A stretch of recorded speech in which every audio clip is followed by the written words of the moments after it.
Vamos lá, gente. Continuando agora aqui mais quentinho, com outro agasalho, que a temperatura caiu, ficou esquisito aqui, né? Deu uma esfriada boa, já fechei. Tomamos um café aqui, vamos continuar.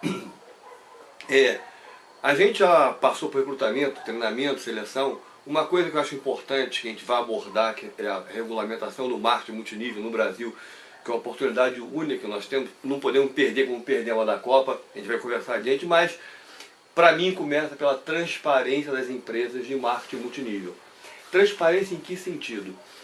As empresas hoje em dia não publicam nada, ou não importa qual é a empresa, sobre qual o ganho médio de um determinado nível da carreira, como que essa pessoa chega a esse nível, quais são os indicadores de resultado. Eu vou dar exemplo específico de Forever Living, por ser distribuidor Forever Living. É muito comum no Forever Living dizer, o diamante Lino Barbosa. Só que se você olhar estatisticamente, é um diamante para 1 milhão de distribuidores, 500 mil distribuidores, sei lá, 800 mil distribuidores. Como indicador, o resultado é muito ruim. Se você dizer, de cada 800 mil eu faço um diamante, isso como resultado, 1 sobre 800 mil é 0,000, é horrível o indicador. Não há nada publicado por parte das empresas, tipo, olha, um assistente de supervisor, estou falando de Forever Living, mas não é porque eu conheço o plano. Né, de carreira, né? O assistente supervisor, o gerente, ou o que for, tem um salário médio tanto. Temos tantos gerentes. A média de remuneração é tanto. Ou seja, a cada tantos 500, tantos viram gerente. Ou seja, indicadores que realmente mostrem a você o que fazer e como está indo o negócio. Eu vou dar mais uma vez o exemplo de Forever Living. Forever Living, desde 96, o Brasil era o primeiro do mundo, dentro da Forever Living, em vendas. Esse ano a gente foi o 6º.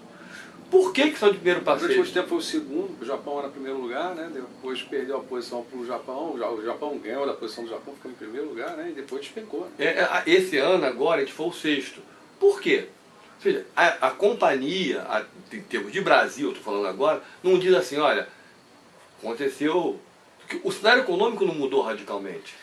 Ou seja... Nós temos um efeito, tem um fenômeno aí, que a gente não pode esquecer, o fenômeno das pirâmides, né? Não, esse é um fenômeno brasileiro. Beleza, mas a Forever... Para justificar a queda do ranking do Brasil, né? Mas a empresa em si, eu estou questionando assim, não soltou nenhum estudo para dizer assim, olha, caímos por causa disso. Isso, ou seja, a transparência. Nós éramos o primeiro do ranking, o fenômeno das pirâmides, ou de seja o que for, econômico não foi, concorrente por produto, o mercado não importa. Aconteceu isso, por isso nós caímos. E qual é o nosso plano de recuperação? Ou seja, o que eu... estratégia, né? Ou seja, estamos no mesmo barco, né? Ou seja, o que nós fazemos para voltar a ser primeiros ou melhorar? Ou não é possível? Voltar para subir uma posição para depois, porque você não fica da noite pro dia, né? É um processo. Continuamos da minha maneira. Ou seja, não existe transparência alguma do porquê caiu, uma análise técnica. É óbvio que internamente da empresa acredito que exista. Mas os distribuidores não têm acesso a isso, muito menos um plano de recuperação, de orientar de como agir. Estou falando, mais uma vez, de Forever Living, porque eu conheço. Mas isso é geral. Não existe transparência em sentido de indicadores, de planos de ação. Não.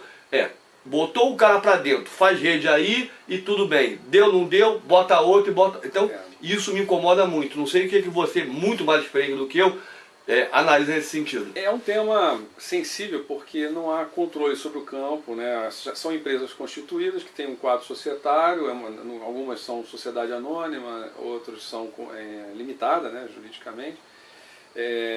Então, o campo ele não tem um controle jurídico sobre a empresa, mas obviamente que o diálogo em campo, quando digo campo, no papel dos líderes, né, e a empresa se faz importante para poder haver uma harmonia de estamos todos no mesmo barco, né? A gente estava até falando agora dessa questão da queda que aconteceu, a gente tem esse fator das pirâmides, teve a questão durante uma fase onde a Anvisa deu aquele bloqueio naquela época sobre os produtos de aloe vera, depois Isso afetou a credibilidade. Será que o negócio sobrevive, não sobrevive? Percebe? Então, quem está com pouca crença foi atrás de um outro barco, né? Mas, enfim, o fato é que você exemplificou, isso é um exemplo de uma empresa num cenário onde tem N histórias com N empresas e apenas esse veio ilustrar dentro do teu, você mesmo falou, dentro da realidade que você vivenciou. Mas o fato é, os números que a profissão, eu não gosto muito a indústria tem, né? Os números que a atividade possui, independente da empresa que seja, não são bonitos. Os reais números da nossa atividade, eles não são números de alto orgulho. Ou seja, o número de pessoas que iniciam a atividade, que dão prosseguimento à atividade, que tem resultado na atividade, se você pegar todas essas estatísticas, não são números de alto orgulho. Aquilo que a gente conversou lá atrás de retenção, aquela história toda. Então, é muito difícil você ter a integridade necessária para assumir o que é de fato e mostrar a realidade tal qual ela é, numa proposta de dizer, olha, nossa realidade é essa, nós podemos juntos transformar essa realidade para uma realidade melhor, fazendo com que você, que está sendo novo no processo, e eu, né, nós estamos dois aqui parceiros, imaginando, né, como é que a gente vai, considerando essa realidade, a gente vai construir em cima dessa realidade uma solidez maior. Porque o resultado bom do distribuidor é resultado bom para a empresa. Claro, é uma parceria ganha-ganha. Né? Então, conhecer com transparência, né, digamos assim, eu particularmente, isso tem um pouco a ver com o PL, né, mas, sei lá, na minha cabeça, se eu tivesse o poder, né, de descrever como seria essa lei e tudo mais, no meu universo, né, no mundo Ricardo Guimarães, no mundo Brio, eu diria que como lei, não sei até que ponto isso é constitucional, enfim, eu não tenho conhecimento jurídico a esse ponto, mas no meu universo seria o seguinte, olha, como empresa, já que eu estou atuando como meu braço comercial, são pessoas que vão apostar no meu negócio, e não é um modelo de franquia, ou seja, não tem todo um aparato que o modelo de franquia tem, que é uma circular de oferta onde regula exatamente o que uma empresa tem que apresentar para o seu candidato em relação aos seus números, se a empresa sofre processos jurídicos, os seus sócios, né? Enfim, são informações de transparência daquele negócio para que o novo franqueado possa julgar se vale a pena ele investir o dinheiro e o tempo dele naquela atividade de franquia. Então, isso na parte de franquia está muito bem regulamentado, para exatamente as pessoas não embarcarem em canoa furada. Agora, no multinível não tem isso, as empresas que operam. E aí entra o que você falou. Ainda a gente prosseguir, que a gente vai chegar no PL, vamos esmiuçar isso.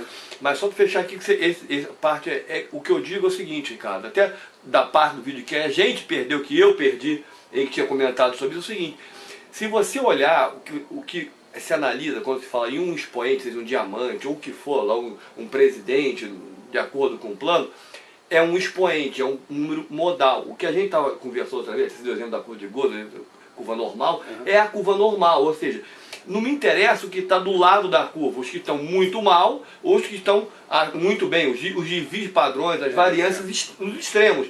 O que é normal, o que é esperado com essa atividade? Não é o cara que ganha 700 mil por mês, mas o que é esperado no gerente?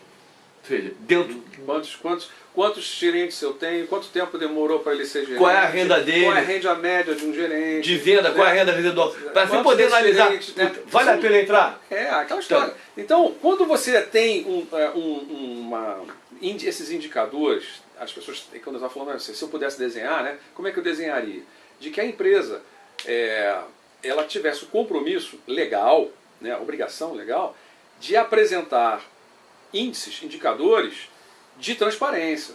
Perfeito. Ou seja, qual é o meu faturamento esse ano, quanto é que eu faturei esse mês, qual é o número... Quantos entraram, quantos saíram, quantos estão ativos. São informações de negócio? São informações de negócio que o concorrente vai poder ver, mas os dois concorrentes vão poder enxergar. Sim. Então, a regra do jogo é igual para todo mundo. Porque, obviamente, não dá para uma empresa se expor dessa maneira e a outra não. Ela, eventualmente, numa situação de competição, ela pode, se ela concorre uma vantagem com a mesma linha de produtos, isso se torna digamos assim, uma exposição, uma vulnerabilidade da empresa abrir. Mas se você tem uma lei que diz o seguinte, olha, tantos entraram na empresa, tantos atingiram isso, o rendimento médio de quem está nessa atividade aí, quer dizer, números estatísticos que a gente poderia lucubrar, vários tipos de indicadores. As KPIs. Exatamente. Gente, olha só, KPI. Que performance de quê? Ou seja, é indicador de performance. Exatamente, os indicadores de performance chaves, né? Que são exatamente. É como se você tem um painel de instrumento e tem uns reloginhos lá, né? No cockpit, né? Então o que você vê? Qual é a pressão do óleo? Qual é o tanque de combustível? Velocidade. A velocidade, o amperímetro, aquela coisa, né? O contagismo. Então esses indicadores permitiriam uma maior transparência. E, obviamente, na medida que algum indicador começasse a apresentar uma anomalia, se essa informação ela está compartilhada, ao invés de gerar desespero, está indo pro buraco, muito pelo contrário, você tem uma capacidade de dizer, vamos trabalhar isso. Você não acredita no negócio? Exatamente. Você não gosta do produto? Exatamente. Você não enxergou uma oportunidade? Você não dedicou horas e horas e dias e meses, quem sabe anos, na construção de de um negócio que você acreditou? Você vai simplesmente dar as costas porque valeu? Não, meu amigo, na vida é assim. O casamento está sempre bom, a saúde está sempre boa, o relacionamento... Não é, a amizade está sempre... Não, é alto. Faz parte. Faz parte. Então... Mas você falou uma coisa extremamente importante aí, e essa história de que tá para cima e para baixo, e aí vem uma parte aí que a gente já falou atrás dos líderes. A maioria dos líderes, quando dá a queda dessa, o cara, em vez de parar para fazer uma análise, motivar a equipe dele com base numa análise técnica, olha, isso aconteceu... Não, é assim mesmo, isso é história. Ou seja, é sempre um oba-oba. Isso, a mim, como gestor, incomoda. Pela minha profissão de administrador de empresa, de gestor público, me incomoda quando eu vejo, não, caiu por quê? Porque a economia caiu. Mas peraí, cara, eu conheço a economia. Não houve variação de inflação, não houve nada que justificar de primeiro para sexto. Não houve variação de mercado de consumo de... Estou falando, mais uma vez, daquilo que eu conheço, da empresa que eu conheço. Não houve variação no mercado de home and health, de beleza, que justificasse esta queda. E não entrou um player, né, um concorrente com Não tem aquela um linha player, de produtos. ou seja, qual é a análise? O que aconteceu? E como é que a gente reverte isso? Então isso me incomoda. Eu estou falando que... Mas isso não é só na Forever, é geral, para todas, não há transparência.